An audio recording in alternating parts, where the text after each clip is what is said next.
What if the enemy's own cash became the deadliest weapon in the war? Brace yourself. Canada is turning billions of frozen Russian dollars into a war chest for Ukraine, and it's about to shake the world to its core. Welcome to today's explosive deep dive into a strategy so bold, it sounds like something out of a spy thriller. In this video, we reveal how Canada is weaponizing Russia's own wealth, using profits from frozen Russian assets to fund Ukraine's defense and reconstruction. This shocking maneuver not only challenges traditional power dynamics, but also forces global leaders to rethink who truly pays the price of war. Get ready to uncover the mechanics behind this unprecedented financial tactic, its massive geopolitical ripple effects, and exactly how these high-stakes moves will impact everyday life, right down to your gas prices and job market. Chapter 1. Background. Frozen Russian assets and the Zevin loan mechanism. When Russia invaded Ukraine in 2022, Western nations swiftly moved to freeze about $300 billion in Russian central bank assets. These funds, mostly held in European banks, were immobilized by sanctions that block any transactions benefiting Moscow. Instead of letting these assets sit idle, Canada and other Zevin countries devised a bold plan. Use the interest and profits generated by these frozen assets to finance critical loans for Ukraine. This underpins a historic $50 billion loan package, where each major ally contributes its share. Notably, the US is set to provide $20 billion, while Canada has committed to channeling funds from these assets. Canadian Prime Minister Justin Trudeau recently announced that $5 billion in cash will be sent to Ukraine, money coming directly from the profits of seized Russian funds, rather than from Canadian taxpayers. This means Russia's own money is now being used against it, sending a clear message of accountability. For everyday Canadians, this strategy can lead to indirect benefits, such as improved national security and a stronger global economic standing.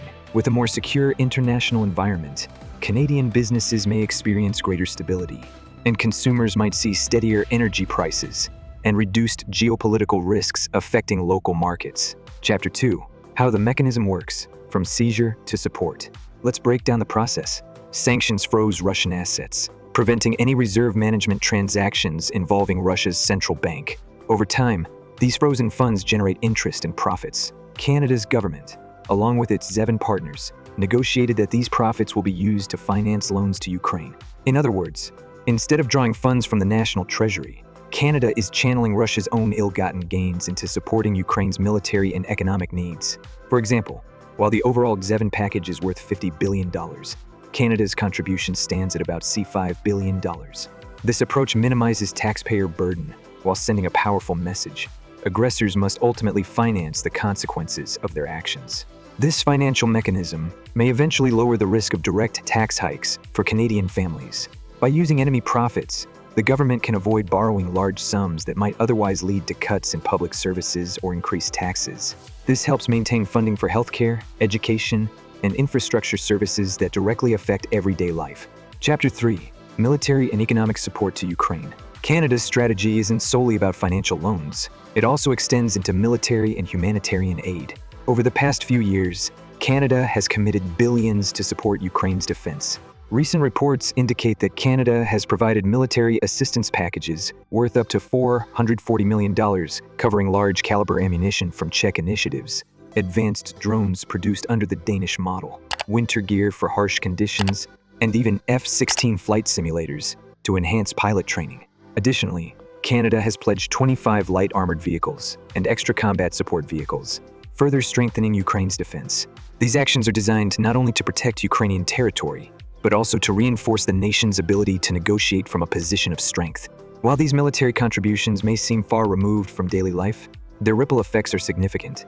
A stronger, more resilient Ukraine helps stabilize global energy markets and trade routes, reducing the risk of price spikes in gas and other commodities that affect household budgets. Furthermore, a secure international environment fosters investment and job growth, which can translate into economic benefits for Canadian workers and businesses. Additionally, Canada's recent firearm bans, which include an extra 324 types of weapons and the proposal to donate these to Ukraine, indicate that every available resource is being mobilized against aggression.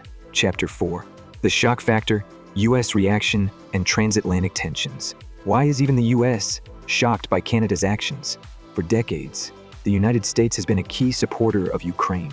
Yet, Canada's decision to fund a $5 billion said package directly from seized Russian assets challenges conventional funding models and forces a rethinking of how Western allies hold aggressor nations accountable. US President Donald Trump has, for example, claimed that Ukraine started the conflict, a narrative at odds with Canada's stance. Meanwhile, European leaders echo Canada's view that Russia's aggression is the root cause. This unexpected move by Canada forces the US to reconsider its own approaches to international sanctions and financial aid. Transatlantic tensions can have everyday consequences. A shift in US policy might affect everything from cross-border trade to travel regulations. For Canadians, this may lead to adjustments in border policies and tariffs, which can impact the prices of imported goods from electronics to clothing. Moreover, a unified Western response enhances overall security, indirectly contributing to a more predictable and stable global economy. Chapter 5: Geopolitical and Economic Implications for Russia. Now let's examine how these measures impact Russia. By leveraging profits from frozen assets to support Ukraine, Western allies are effectively transferring the economic burden of the war from themselves to Russia's own coffers. This not only undermines Russia's financial stability, but also forces Moscow to confront the economic repercussions of its military actions. Russian officials have decried this as state-level theft, and if this model continues, it could lead to discussions about direct confiscation of Russian assets to fund Ukraine's reconstruction. Such economic pressure could further weaken Russia's ability to finance its military operations. For ordinary Russians, this could exacerbate economic hardships, potentially leading to higher inflation, shortages, or reduced social spending. For global consumers, disruptions in Russian exports, especially in oil and natural gas, could result in higher energy prices and contribute to global economic uncertainty. These ripple effects might mean increased costs at the gas pump or higher utility bills in households around the world. Chapter 6: Impact on Ukraine's future and the road to a just peace. From Ukraine's perspective, the influx of funds and military support is nothing short of transformative. The loans provided by the ZEVN and Canada's specific contribution are designed to boost both immediate defense and long-term reconstruction. Estimates suggest Ukraine's reconstruction costs could exceed $411 billion, with some projections reaching as high as $1 trillion if the conflict drags on.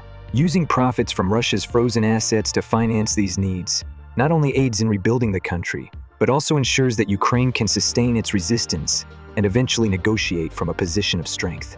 In international summits, leaders like Trudeau have stressed that might makes right must be replaced with accountability. For the people of Ukraine, this support is critical to restoring everyday life, rebuilding homes, schools, hospitals, and critical infrastructure like power grids and roads. For citizens in allied countries, a stable and prosperous Ukraine contributes to regional stability, which in turn supports economic growth, improved trade, and better security conditions. This means more secure neighborhoods, steady job markets, and enhanced public services as economies recover and grow. Chapter 7: Domestic and International Reactions. Canada's bold use of frozen assets has sparked intense debate both at home and abroad. Some critics in Canada argue that using these assets sets a dangerous precedent, while supporters see it as a moral imperative to make Russia pay for its aggression. Internationally, European leaders have hailed Canada's move as a game changer, while some US officials express cautious admiration. On platforms like Reddit, opinions range widely from enthusiastic support for holding Russia accountable to concerns about unintended consequences. These diverse reactions reflect the complexity and far-reaching implications of the policy. These debates can influence public opinion and even electoral outcomes. When citizens see their government taking a strong stand internationally, it can boost national pride and trust in leadership. Conversely, controversy over such measures might lead to domestic political debates that could influence policies on taxes, public spending, and foreign relations issues that directly affect school funding, healthcare services, and community programs. Chapter 8: What this means for US-Canada relations. One of the most intriguing aspects of Canada's move is its potential impact on US-Canada relations. Historically, the two nations have enjoyed a close alliance, but Canada's unilateral decision to tap frozen Russian assets and its willingness to challenge US narratives about Ukraine could unsettle some US policymakers. While the US continues to provide significant military aid to Ukraine and is a key player in the broader ZEVN loan package, Canada's aggressive financial strategy might push the US to re-evaluate its own policies. If the US were to adopt a similar approach, it could signal a shift away from traditional funding models, potentially increasing the economic risks borne by aggressor states rather than taxpayers. Changes in bilateral relations can trickle down to everyday commerce and travel. For instance, If these new policies lead to altered trade agreements or tariff adjustments between the US and Canada, everyday products from food and clothing to technology could see price fluctuations. Moreover, a redefined alliance may influence regional security, affecting community safety and the overall investment climate, which can impact job creation and economic stability along the border. In summary, Canada's decision to channel $5 billion from seized Russian assets to aid Ukraine is a landmark move in international sanctions and military finance. It challenges long-standing funding models, holds aggressors accountable by using their own resources, and underscores the evolving nature of global alliances. Even as the US reacts with surprise, Canada's strategy offers a glimpse into a future where the economic costs of war are borne directly by those who wage it.